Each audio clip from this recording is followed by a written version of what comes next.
So the next speaker is Professor James Evans. He's a professor of sociology at the University of Chicago and leads the UChicago Knowledge Lab. And the topic of his lecture is here.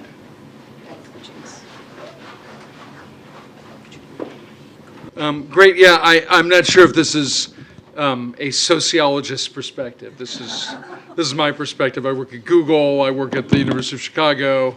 I work at the Santa Fe Institute as a complex systems scholar. So it's my perspective. One thing actually related to the last talk, this idea of the U.S. being economy of second chances. If you actually look in U.S. venture-backed firms since 1970, so over the last roughly 55 years, you see it's not just economy of second chances. The best predictor of likely success in fundraising is accelerating failures, right? Which is to say that you're failing faster and faster, kind of tuning in, incorporating the successes in the past and driving the future. So it's not just that failure is bad. Those are outsized successes. So I think finding ways to really think about this seriously is critical. And I'm going to basically be bringing this back up from industry and industry competition into the academic sector. And I didn't come at this initially, 25 years ago from a Schumpeterian perspective, but the results have forced me there. So we'll see that the same kinds of things that we see about incumbents, we see in the context of idea markets, in new technology markets, in the regimes of education and training. And so that's where I'll go today. So incentivizing the improbable, from imitation to invention in India and elsewhere. And I'm just going to throw on a gentle chime so I can keep track of my time here. So I run a center that's focused on a kind of a complex system view of knowledge, where this is weird to have two versions of this. It's like one for the left hemisphere, one for the right. So just, but the idea here is obviously, there can be a single knower, right? You bring in sensations, you put out actions at the bottom, but almost nobody does that. Right? So very rarely, most of our knowledge is based on the kind of trading of data and descriptions and explanations and predictions and plans. We share these with one another. We become kind of complex knowers. And so I'm really interested in how it is that collectives as systems think, and how can they think better relative to their goals, relative to their aspirations inside these systems. And I've spent 25 years kind of thinking about how to do and apply these things to the context of science. How do we use scientific principles to really think through the process of funding, allocating resources to and accelerating science and transition to relevant technology. So let's just begin with thinking about national strategies for techno-scientific leadership. And what do I mean innovation in this context, and leadership and innovation? What is techno-scientific innovation? It's the generation of new pathways and capacities that themselves become successful, right? This is creative destruction, right? So a new capacity that displaces an old capacity. And so, of course, this requires us to do different kinds of measurements if we're going to take this seriously. We're going to have ex-ante measurements that indicate novelty. We need to know novelty the moment it's coined, right? Or it's not novelty. And then ex-post measurements have to be the things that indicate whether the thing was displacing and successful, right? Whether it actually influenced the space. So one can think about a couple of different pathways to techno-scientific innovation, right? So one can imagine. So this is kind of given that you've done your imitation. Now you'd like to take at least across the portfolio of possible stakes. You want to take some leadership, and how do you do that? One position is to kind of look at where the trajectory is going, and then you jump a few steps beyond that trajectory, right? And this is a one-dimensional version of this. A two-dimensional version is more instructive, right? There are convergences of technologies and ideas and use cases, and you jump to the center of those spaces before they've fully congealed and take leadership control. Another approach is you see where things are going, and then you take an orthogonal direction, which is to say a low probability direction, and then it successfully bends the future to its direction. right? So the future moves towards it, and so these things lie not at the center of these convergences; they lie between them, and they're inherently high risk and low probability. But across the distribution as public goods, they become the only collective source of national capacities for mid to long-term innovation and leadership, right? This is a short-term game. This is a long-term game, right? And so let's just align these up against established metrics of visible productivity and impact before I dive into the things. We can look at, how papers are cited, the degree to which papers are disruptive, which is to say the likelihood that they eclipse the work on which they build, the degree to which they're in the threshold of the most cited. And we see actually, significant growth in the Indian case over the context of the last 2.5 decades. And so this steady kind of growth in disruption, this steady growth in citations, there's less relative growth in top-cited papers, but it's certainly on par with its other most competitive East Asian competitors. So since 2010, Indian research output has grown by more than double, almost twice the world average. So now let's go into the kind of like jumping to the head of the pack and taking leadership in existing streams. And then we'll go to kind of like basically establishing new streams. And to be clear, neither of these are weak positions, right?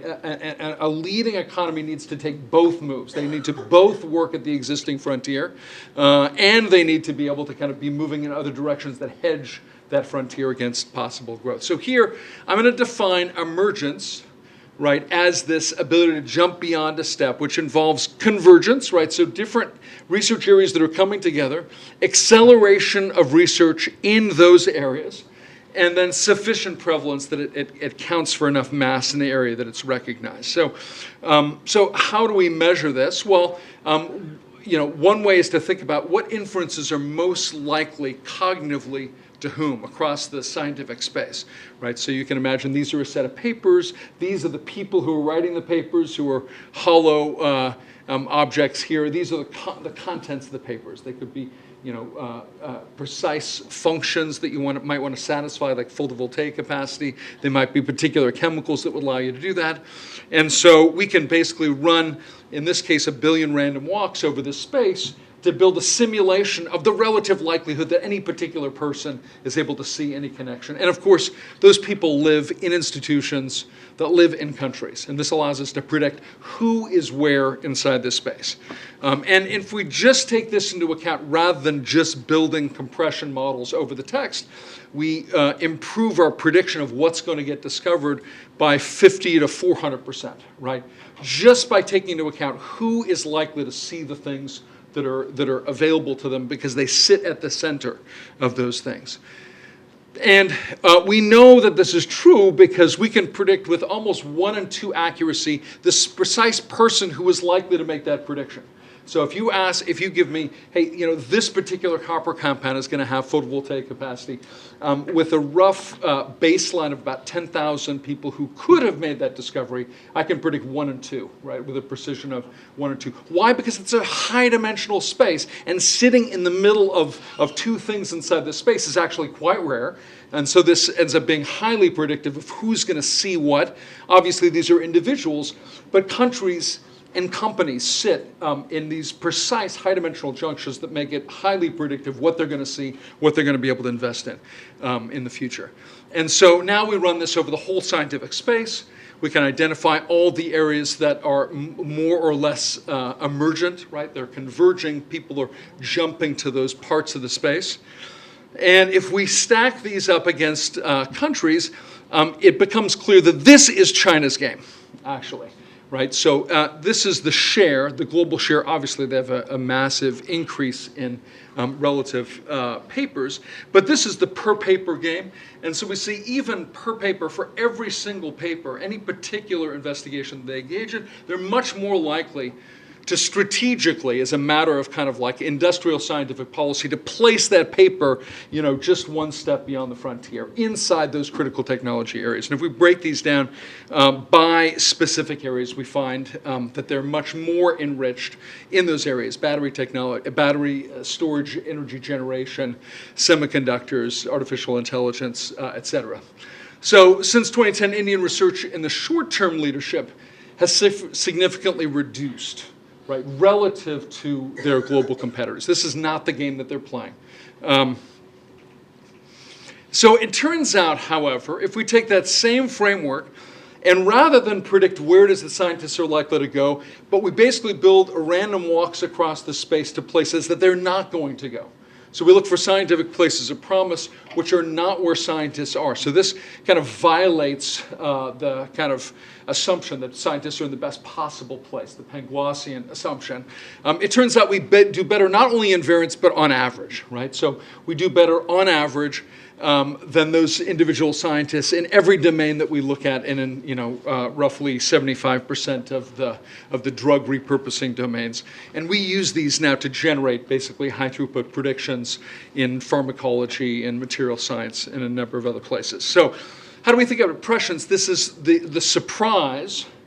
So it's improbability plus success, right? And success in this case means you do something that's improbable at T1, and then it becomes extremely probable in retrospect in T2, right? So it's like my kids watch Star Wars and they're like, "Oh my gosh, it's so boring, it's so obvious. Like everyone does this." And I'm like, in 1977, it was not obvious.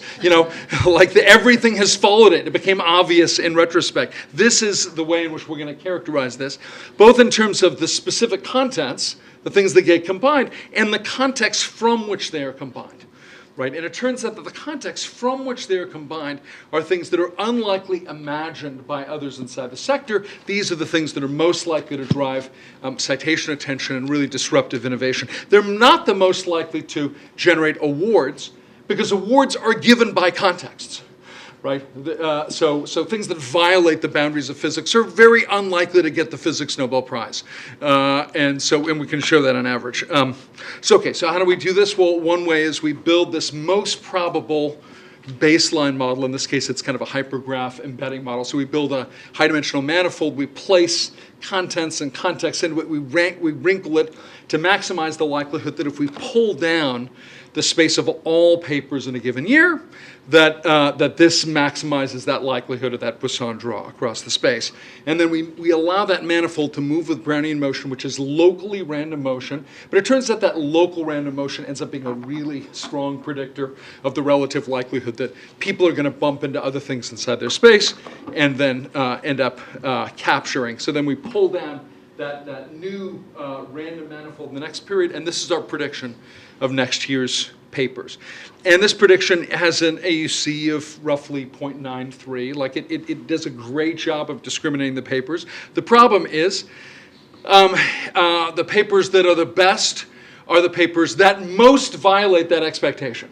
So the only papers that we care about are the papers that are the worst. And when I say the worst, I mean like they're inversely like to be predicted by this most predictive model, right? This is how science moves. It moves by abduction, by surprises that and then end up resolved into the space. So again, we can predict the likelihood that something's going to be in the top, in the top 10% or in the top 60% of citations is a function of this content and context novelty, which is much higher than the educational pedigree, whether someone was at Harvard, whether they published in Nature. This is just the violation of expectations with this tight model of expectations inside the space. Who does this? Who finds these things? Unusual people. Unusual careers, improbable teams that combine people that haven't been combined before, and at the limit, in both the physical, the biological, the chemical sciences, improbable expeditions where people from one part of the space travel to another part of the space that's never seen people like them before and provide surprising solutions to their problems, right? So radical insights and conversation between these outsiders and insiders. So prescience then, if we were to measure it in this way, means in the context setting, we're drawing together ideas from journals that have never been brought together before, conferences that have never been brought together before, but then they become highly likely to be drawn upon in the future, right? This becomes a routine approach in the future. Ideas in the context of content that are improbably going to be combined, but in the future, because of this combination, are become very likely to be combined, right? This is a manifestation of creative destruction in the context of ideas. And so here, the pattern looks different. Obviously, in terms of like the total share, right? So China ends up, performing high because they have so many publications. In terms of per paper, they're at the very bottom of the stack, and it turns out that all of the Asian countries, which basically inherited departments and divisions, and often distribute them across universities, so they're not located in the same university, so it's much less likely for them to produce things that violate. This changes actually with India in roughly 2010 to 2012, when you have a re-influx during that presidency and regime of scholars coming back to India from the States. So their research is much closer to the research frontier than it was previous, and it's much more likely that they're actually engaged in this shift. And it's the only large shift across all the research across this space that takes place. So since 2010, Indian research has exhibited something that looks like, if it's around long enough to be harvested, has the potential to kind of to exhibit some long-term leadership with growth dramatically in these surprising combinations across distant fields: computational biology, climate health, AI-inflected social science, frugal engineering, etc. Now the next piece here I want to highlight is the problem of institutions. And I think institutions in the scientific context, in an innovation context, play part of the role of incumbents that was described earlier by Shemek. So some of these institutions can be really successful ideas, really successful people, really successful institutions inside these spaces. They can also be really successful patterns of other types, and I'll show you a few examples of them. And the trickiness and the paradox of innovation institutions here is that when you succeed, right, at identifying a pattern that's associated with productivity. So think about what a field is. What's a field? A field is a bet. It's a bet that a class of problems is going to be most profitably serviced by a class of methods. Right, that's what that's the method sequence you do in economics. It's like, if you do these methods, you will be able to solve this class of problems. The problem is, the first problems we solve are the easiest problems to solve with those methods. And so the bet that was a great bet, for example, in the invention of physics at the early 19th century, becomes like a diminishing margin of returns bet over time, right? It becomes a worse and worse bet. And the things that weren't, the methods that weren't co-located, for example, with research ideas and possibilities, become under-invested in and become greater in relative possibility and fruitfulness relative to the ones that were bet on. So basically, the moment that you start, institutionalizing the source of innovation, and at the limit, we have AI, right? At the limit, we have AI that just encodes, cognitive automation. So at the moment that you basically produce this automation, this innovation automatically, it ceases to be the source of innovation. And this is the experience, for example, of AI slop. Like, it's not that. I mean, it's like, when I see an automated, AI-generated image slide, I don't even see the picture anymore. I just see the prompt. Diverse collection of persons holding hands, around a boardroom table. Like, I don't even. It's just not. I mean, why? Because we know what that manifold produces. Like, it's not improbable. It's totally probable. Right? It does, in fact, cease to be the source of innovation in that artistic context, but also in scientific context. It's not just a word game. Okay, so institutions are successful patterns from the past. Like, they're fields. We bet on this organization of a field. That we're going to have this method sequence, do this kind of thing. We're going to, and this ends up creating some interesting challenges as we try to break free of institutions that are not profitable and try to recognize and hold on to those that are profitable. So I'll go through a few of these, and I think the relevance to India should be critical here, right? In the US, for example, in Europe, we have a set of institutions that have, that have tightened over time, that are no longer the source of our innovation. Often these become targets for things that get copied in developing and middle-income countries. And then we copy the very things that are holding back, for example, the advanced idea economies, right? So the idea here is like, take advantage of the unique position where, for example, Indian and Chinese science are young, right? And they don't have, I advised the NSFC, the National Science Foundation of China, they were trying to copy US large scientific consortia. And I'm like, please, don't do that. Like, we have to have them in the U.S. Like, significant incumbents have engaged in political capture. Like, we cannot exclude them. You can exclude them here, right? You can play a different game here. So let's talk about, if we were just to say, if innovation is a violation of expectations, let's look at what large language models say. What are large language models?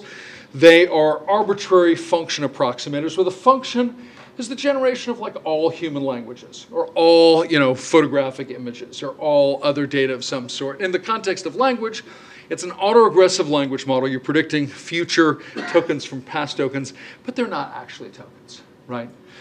Because this is built. This model is from 1913. Like, Andrei Markov had this model. It sucked until 2013, when self-attentional embeddings meant that instead of doing autoregressive prediction of tokens, we're predicting these super enriched meaning tokens. In GPT-3, the last of the publicly reportable kind of frontier models, it's roughly 10,000 recursions on these token spaces, right? So it's not a sequence of tokens. It's a sequence of these highly rarefied recursive meanings.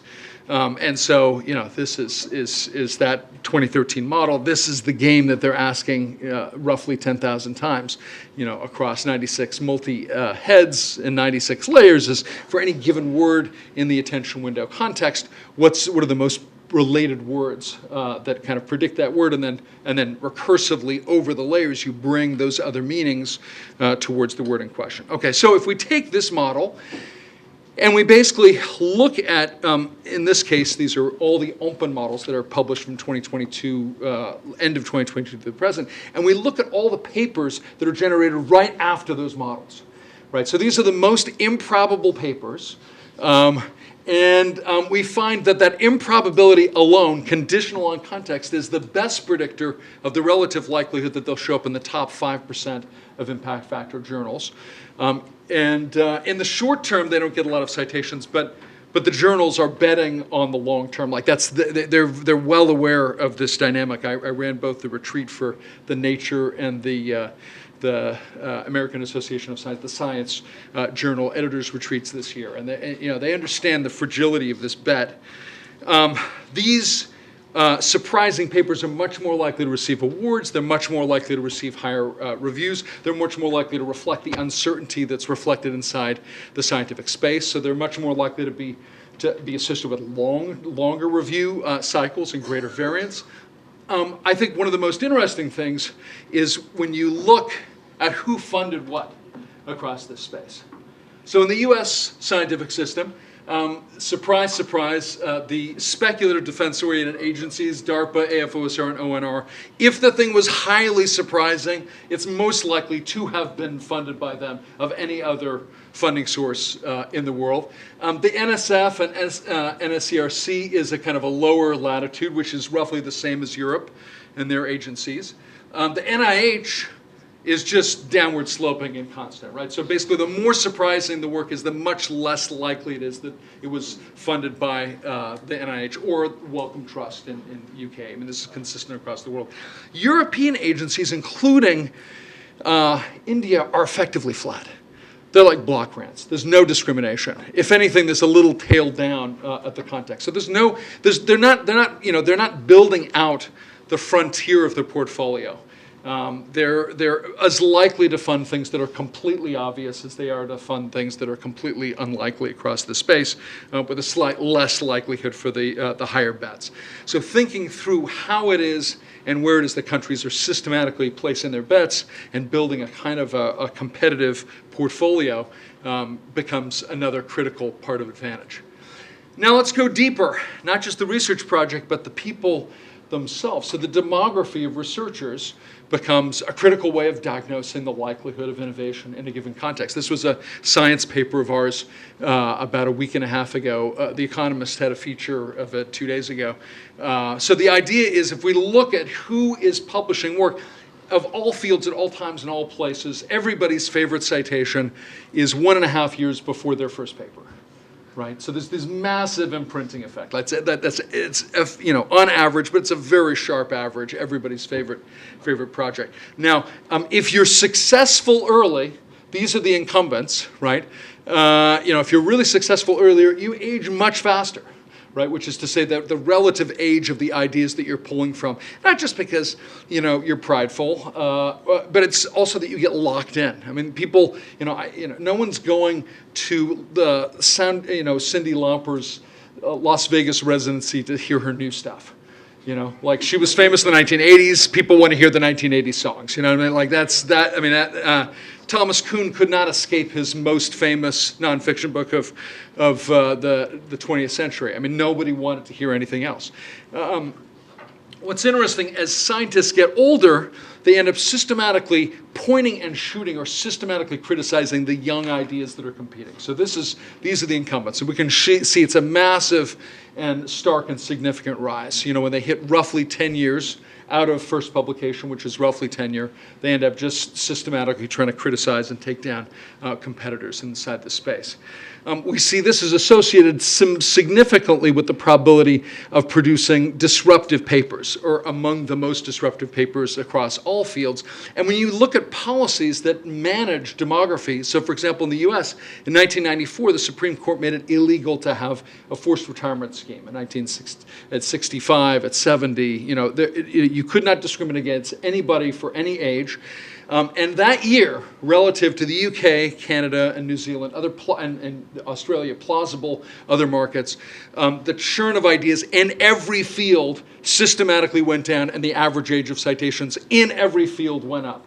Right? So managing this demography is massive. It has an impact. Right? So the relative percentage of papers with a positive disruption index goes down really linearly with the average age. So Japanese, Italian, US, and UK scientists, and are unsurprisingly producing much less disruptive work. What does that mean? It's not that they're doing nothing that's creative. They're more likely to produce combinations of old ideas, old masters. They're much, much less likely to produce disruptive ideas which take a new concept, a new technology like AI, and replace existing parts of the stack. Right, that basically that imperil their legacies. Places like India and South Korea and China with younger workforces are much more likely to engage in disruption, are making bets basically on this longer-term future in ways that are significant and need to be recognized and preserved, right? Because the natural tendency will be for them to copy the advanced economies here. Okay, a couple of other institutions that I think are relevant here. One is the structure of research, right? How are teams organized? This was a couple of Nature papers of ours. So large, tall, smooth teams systematically dampen disruption. Small, flat, and uneven teams amplify it. So disruption here ends up being, again, just the likelihood that your work eclipses the work on which you build. It's recognized as a new direction. And it ends up, holding up. It's a structural measure, but it has semantic interpretability that's super clear and kind of can be validated across a number of different approaches. And we see as team size grows, there's this exponential decline in papers, in patents, in software design of the likelihood of disruption across these contexts. Why is it? Well, one of the core reasons is that large teams have the most to lose and the least to gain from disruption, right? Surprise, surprise. So it's a deep incentive story in this context. So for example, it's much more likely for big teams to work on and develop on work that was very popular and very recent. So they're kind of the equivalent of, if you're trying to decide between, funding a Slumdog Millionaire and Transformers 10 as a large production studio, what are you going to pick? I'm sorry. It's going to be Transformers 10. Why? Because you're going to get Transformers, 9 receipts plus or minus epsilon, right? Like the same people who went to those last things, those same eyeballs are still around. The same ideas, that labs are working on with and following are the ideas that you're building on. Smaller teams are much more likely to find, again, lower probability things building on older ideas, on less popular ideas. And when they become successful, if they become successful, they're much more likely to drive the more distant future inside this space. I'm going the wrong direction. Okay, if we look at the structure, so it's not just about the smallness of the teams, it's about their structure. When we think about small teams, we think often about flat teams.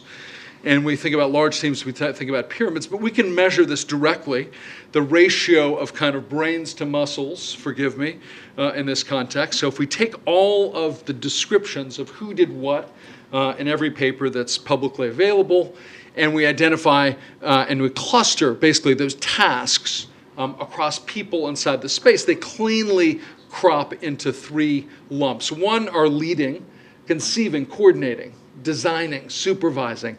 Direct support, which I'll call muscles here. You're conducting, catalyzing, analyzing, developing. And then something I'll call indirect support that may be the closest analogy to fat. Commenting on, discussing, I may be lightly edited or not, the paper. I participated in the research in some way.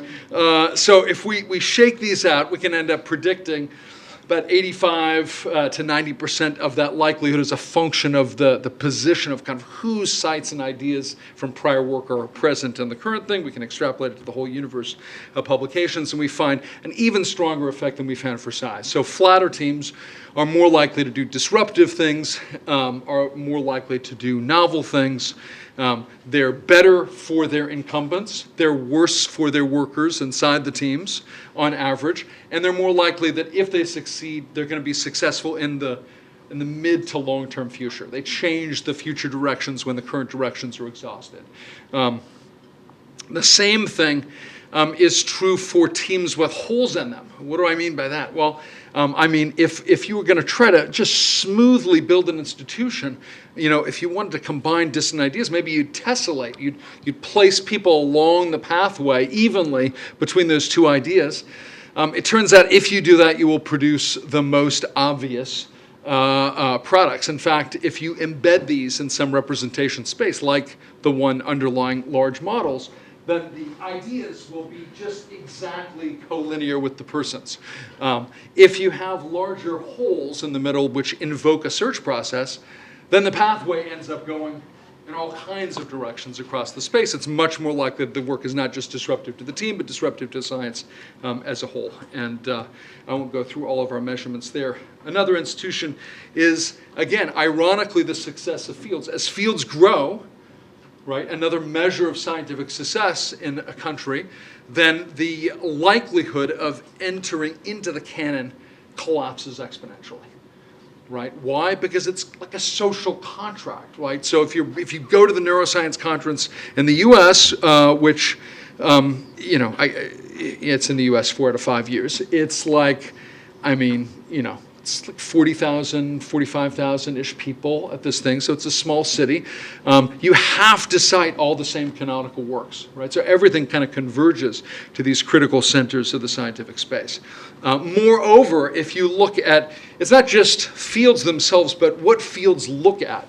So there's a status order of fields that precisely predicts the relative likelihood that fields will look up or look down. It's much more likely, for example, that sociologists will cite economists, that economists will cite sociologists. You can get this from the text as well, and it's relative surprise and improbability. But as a result, when people go against the grain, it's much more likely, in variance and on average, that the ideas will be more impactful for the field. Why? Because no one else is looking there, right? We're betting against the place where everybody's been betting. Okay, could AI help this dynamic, right? Yes and no. So this was a Nature paper of ours from 2 months ago where we just looked at like all of the uses of AI across the natural sciences over the last 40 years. Obviously, AI is changing. You know, initially it was connectionist networks. Now it's large language and multimodal models. But across almost this entire space, these are compression engines of data. And we find it's just been great for individuals. I mean, it's been a renaissance.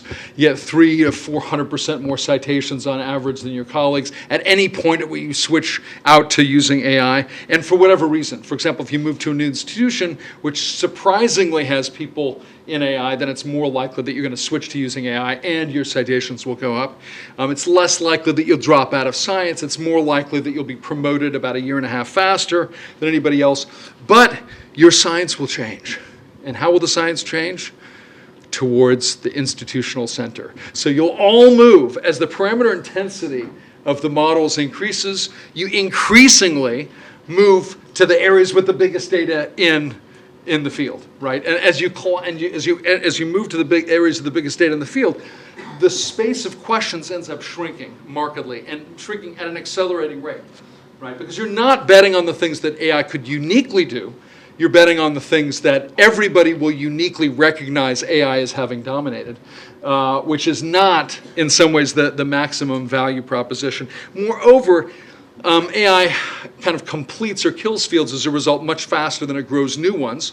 Right now, if you look at the work that cites this AI-enhanced or augmented work, it's much less likely to cite each other on average. Again, why? Well, because everybody's recognizing this kind of collapse of a machine that's producing these insights rather than something like a Darwinian insight that generates generations of debate. This is our company. This is Demis Hasaba's John Jumper. Artificial intelligence solves 50-year-old science problem. Like the headline itself is describing the game that was being played, right? It's a large language model effectively adapted to this space.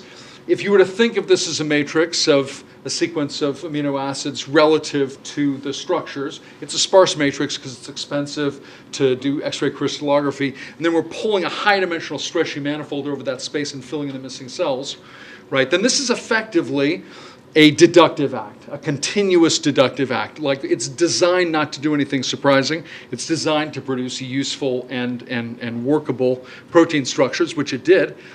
But it's not forced to do that, which is to say the same engine that can produce this really high expectation value, you could invert, right? In the same way that we see it inverted when we evaluate the papers that come out after it. It's the best, in principle and practice, locally sensitive indicator of surprise. And you could basically begin to do this conditional probability. Well, conditional on fact B, surprising fact B being true, then what are all the other improbable fact A's, right, that move from improbability to probability, right? Like so we could use this to do abduction in a way that changes. I mean, this we know is how science advances. This is how AI is systematically used currently. How do we use it to kind of like allow it to open up the space of new possibilities and literally conceptual dimensions inside the scientific space? So in some ways, and here we want to counter kind of the innovation institutions that holds back the dynamism of idea generation and replacement inside this space. And so we might want to think about these socioeconomic tools of innovation policy, some of which we talked about already, to knowledge production itself, right? So antitrust against intellectual monopolies in this space, right? So how do we find ways of increasing the dynamism and competition against incumbent paradigms, against aging concepts, against citations? So Pierre Azoulay and colleagues at MIT and elsewhere had a really nice paper that I reviewed, the American Economic Review, that basically showed, for example, across all the subfields of biomedical science, when scientists surprisingly die, and when I say surprisingly die, I mean car crash, aggressive cancer. So this is the only field that you could study this, right? Because there's no other field that's big enough that would have star scientists where you have enough of them across enough fields that you would have them surprisingly die. But when they surprisingly die, it's associated systematically with a burst of innovation in those scientific fields as people outside the field who either were gate-kept out or who anticipated the likelihood of a gatekeeping entered the space and revitalized those areas. On average, this is an on-average effect. So second, successful fields, universities, labs, and scientists. We need to find ways to increase the relative likelihood that young scientists who are engaged in these activities have comparable funding, right? The funding balance has decreased dramatically for young versus old scientists in the US system and the European systems. It's rigor mortis. So we have to change this system. Connected and inadvertently colluding labs. So I have a whole other series of work that basically shows that if as a government you're like, okay, let's do open science, we're going to have one shared database across the whole scientific system, it ends up dramatically decreasing the likelihood that those findings will end up getting reproduced in the wild. Why? Because labs, because they're sharing people, they're often sharing biological samples, they end up having this inflated view of replication that doesn't occur in a true predictive out-of-sample replicative context like you would need in the clinic, like if you're doing biomedical research. Colluding epistemic standards for what is knowledge, right? So systematically, new fields emerge, like biochemistry from organic chemistry, like molecular biology from biochemistry, because they end up exploring a new level of analysis that violates the precision of the lower level of analysis. So organic chemists hated biochemistry, and biochemists hated molecular biology because the identity of what a genetic effect or a biochemical event was systematically violated the underlying diversity that the lower level scientists knew was present. It just turned out that that higher level was productive. So actually exploring the space, and this is of course what AI makes possible, but has not yet really been harvested in the context of AI-driven science, is associations at a much higher level of analysis, discovering, for example, new systems of the body. The challenge here is that it's easy to follow developed idea economies and to collapse to their disciplines, to their investments, to their standards of seniority, rather than taking advantage of the opportunity that you have a much younger, flatter, less connected, more fragmented space that facilitates precisely the kind of idea dynamic churn that we're talking about. A second thing is that we need to think about building broad portfolio-based funding and management of ideas that facilitates. Okay, my time is almost up. I give myself a couple of minutes here.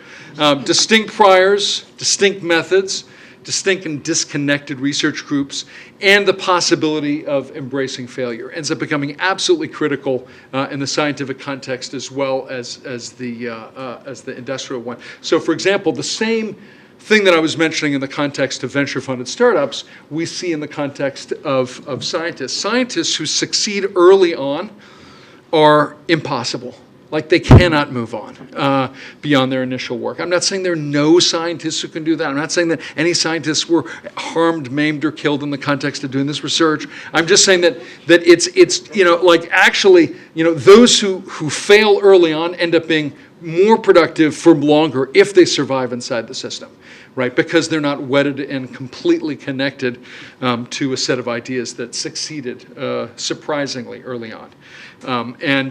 So this makes important the way in which we organize things like universities.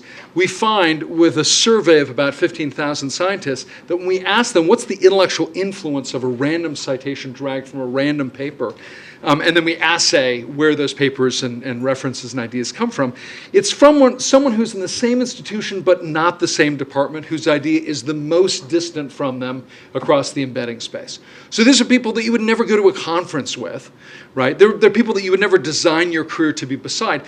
They're surprisingly relevant ideas for your work because your kids are on the same soccer team or football team. You shop at the same Whole Foods. You serve on the same crappy committee. Whatever co-location which is not designed.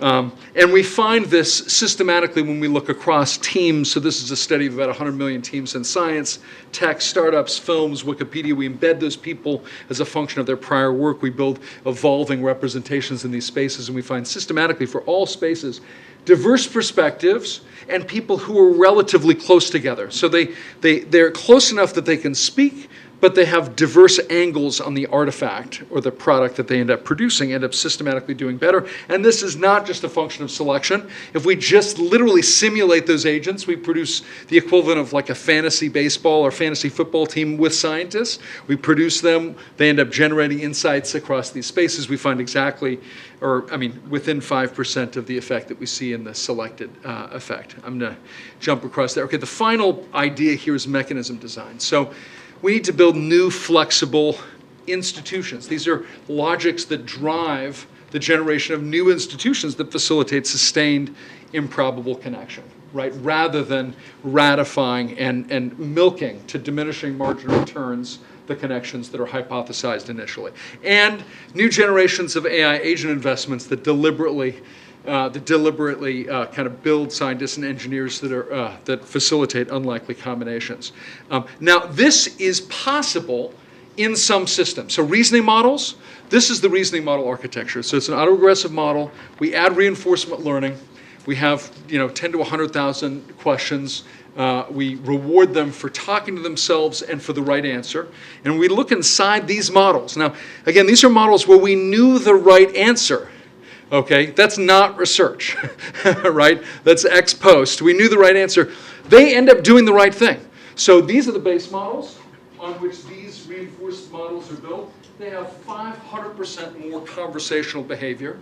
They have 9,000% more positive and negative balance in conversation between roles. Whenever the problems are harder by any measure, they end up spinning up more cognitive diversity. We can show this causally. They have more diverse personalities. They have more diverse expertise across these spaces.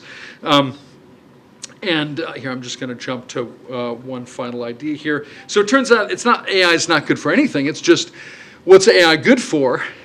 When people systematically, for example, use AI, we can show this causally, that when they start using AI in the writing of their work, it increases the likelihood that they will pull in citations from more distant parts of the scientific space and produce papers and ideas that will be used more distantly across that space.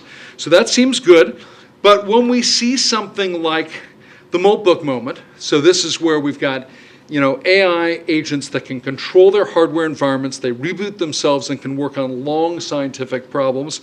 I was really excited. How can we generate these long-term scientific conversations that are productive? And then I ran 200,000 experiments, and they all collapsed, right? Everyone collapsed. And in fact, so we have these conversations. They semantically become more diverse, and lexically they become more diverse. Semantically, they collapse. So if you turn up the temperature of all the agents, they actually, they talk about, many more words, and they talk about many fewer things. Like that's how the temperature function works, right? To make something, mutually, so the bottom line is without new input, new data, engagement, potentially with scientists, which are sensors inside this space, we have the potential to kind of really narrow the scientific system. Anyway, I'll close here with this. How do we avoid the temptation to mimic innovation institutions from powerful and wealthy countries that were successful in the past but not successful in the future? This is a fundamental challenge, and I think it needs to be grappled with in every generation. There is no innovation science that's not going to change. With that, I'll close. Thanks.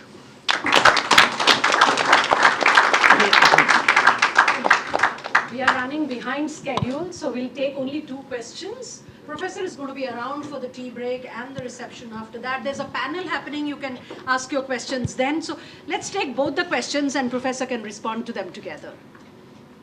Yeah, sure. Yeah, my basic question is that we are finding that as far as Chinese innovations are concerned, they are considered to be a lot more frugal, as they basically are able to scale on energy systems, on LLMs, on hydrogen technology, energy, battery storage, basically, and through the third country rerouting route, for example, with Vietnam, with other Indonesia, etc. While we are finding that as far as US innovations are concerned, they are a lot more what we call intellectually property driven, which basically makes them very, very what you call not very open sourced, which basically makes them a lot more premium. Today only, in fact, there were reports that Instagram is going to start, Meta is going to start charging for its apps, etc. So do you feel that there's going to be a gap, because ultimately these electric vehicles and all these decarbonization efforts basically are going to require a lot more of frugal innovations and research, etc., which basically China can innovate on with its materials, with its resources it has, and through its policies like Belt and Road, and through all that the stuff. Okay, well, okay, we're okay. I'm sorry. We started somewhere focused, then Belt and Road got in there, and okay. But I would say the one thing that should be totally clear here is it's interesting. Like the Chinese AI ecosystem looked exactly like the US AI ecosystem until the export controls on semiconductors went through. The moment those, so before, so Zhipu AI, for example, startup, it's kind of an open AI version in China. They had their closed source AI, they had their open source AI.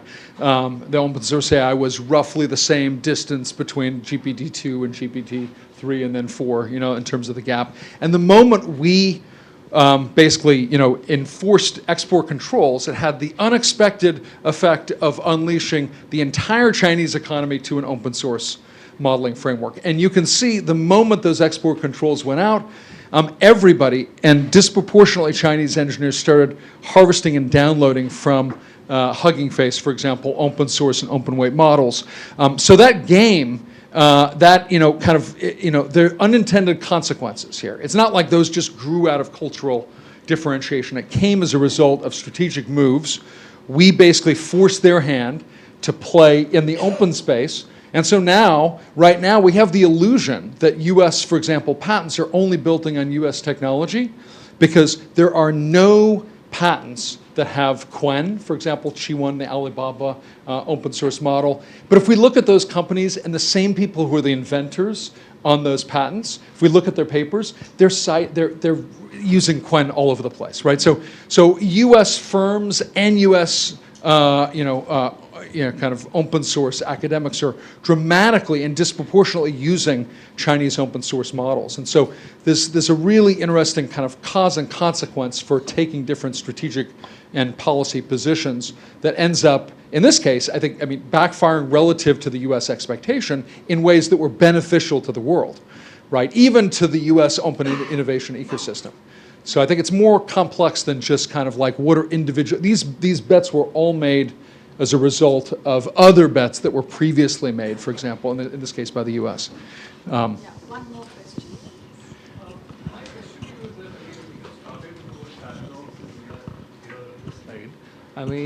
Finally... Paradox.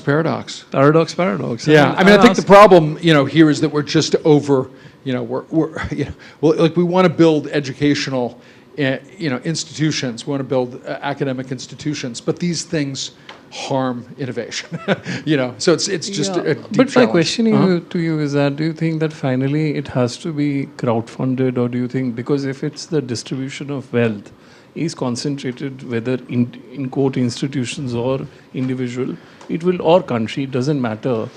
Are there any good experiments or social experiments have you seen where the source of the fund is not located in a point, it is distributed with public or common people, and they are funding it?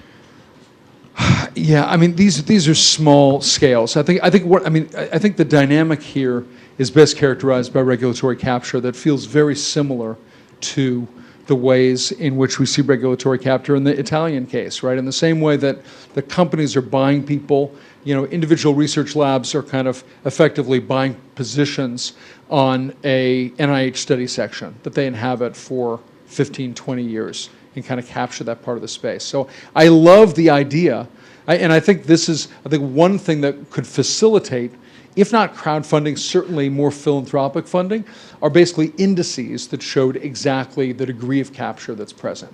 And so, we're playing with some indices that kind of capture the degree of effectively kind of idea conceptual capture that's present in each of these contexts, which then provides incentives for either government agencies or philanthropic and individual crowdfunders to end up going for competitive funding in those contexts. So, but I think we need information, and I think we need to build that visibility of the capture. The last question, So I was struck by many of the charts you showed, but one that really struck me was this a correlation between different funding sources and the likelihood of producing surprising research outcomes, right? The perplexity index or whatever that measured. And you showed that these DARPA and the sort of more military-oriented research institutions in the US are much more likely to take these sort of high-risk bets and generate these discoveries. I'll be honest, when I did that research, I thought it was going to be all BS. I thought I was going to blow a hole in them, and I walked away with an egg on my face. I mean, but anyway, yeah, continue. So I wonder. So I had two questions on that. Is one, what explains that?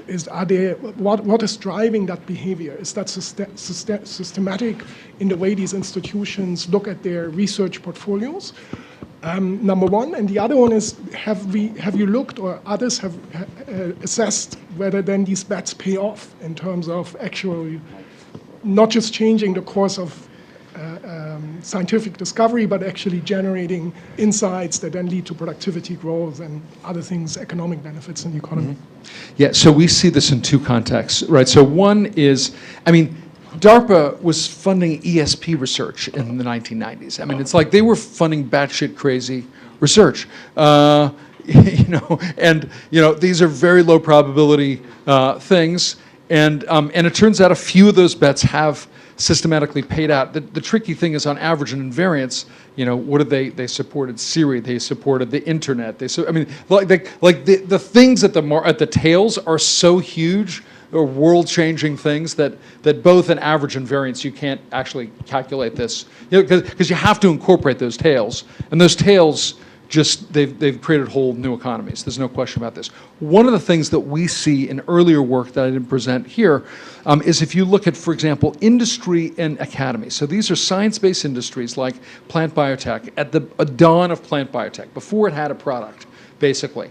And what we see fundamentally in those contexts, that both industry work and industry-funded academic work was much more surprising relative to the base of theoretically driven work, because they had a whole host of priors besides the theoretical prior, right? They were doing stuff like shooting, with shotguns, pellets, molybdenum steel pellets wrapped with DNA into onion skins that became the basis of all modern plant transformation and all plant biotech.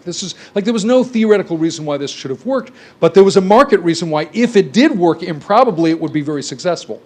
So I think we see systematically at the tail of this distribution bets that are being made with respect to real societal level and productivity level gains that scientists often miss because they're playing to insider baseball.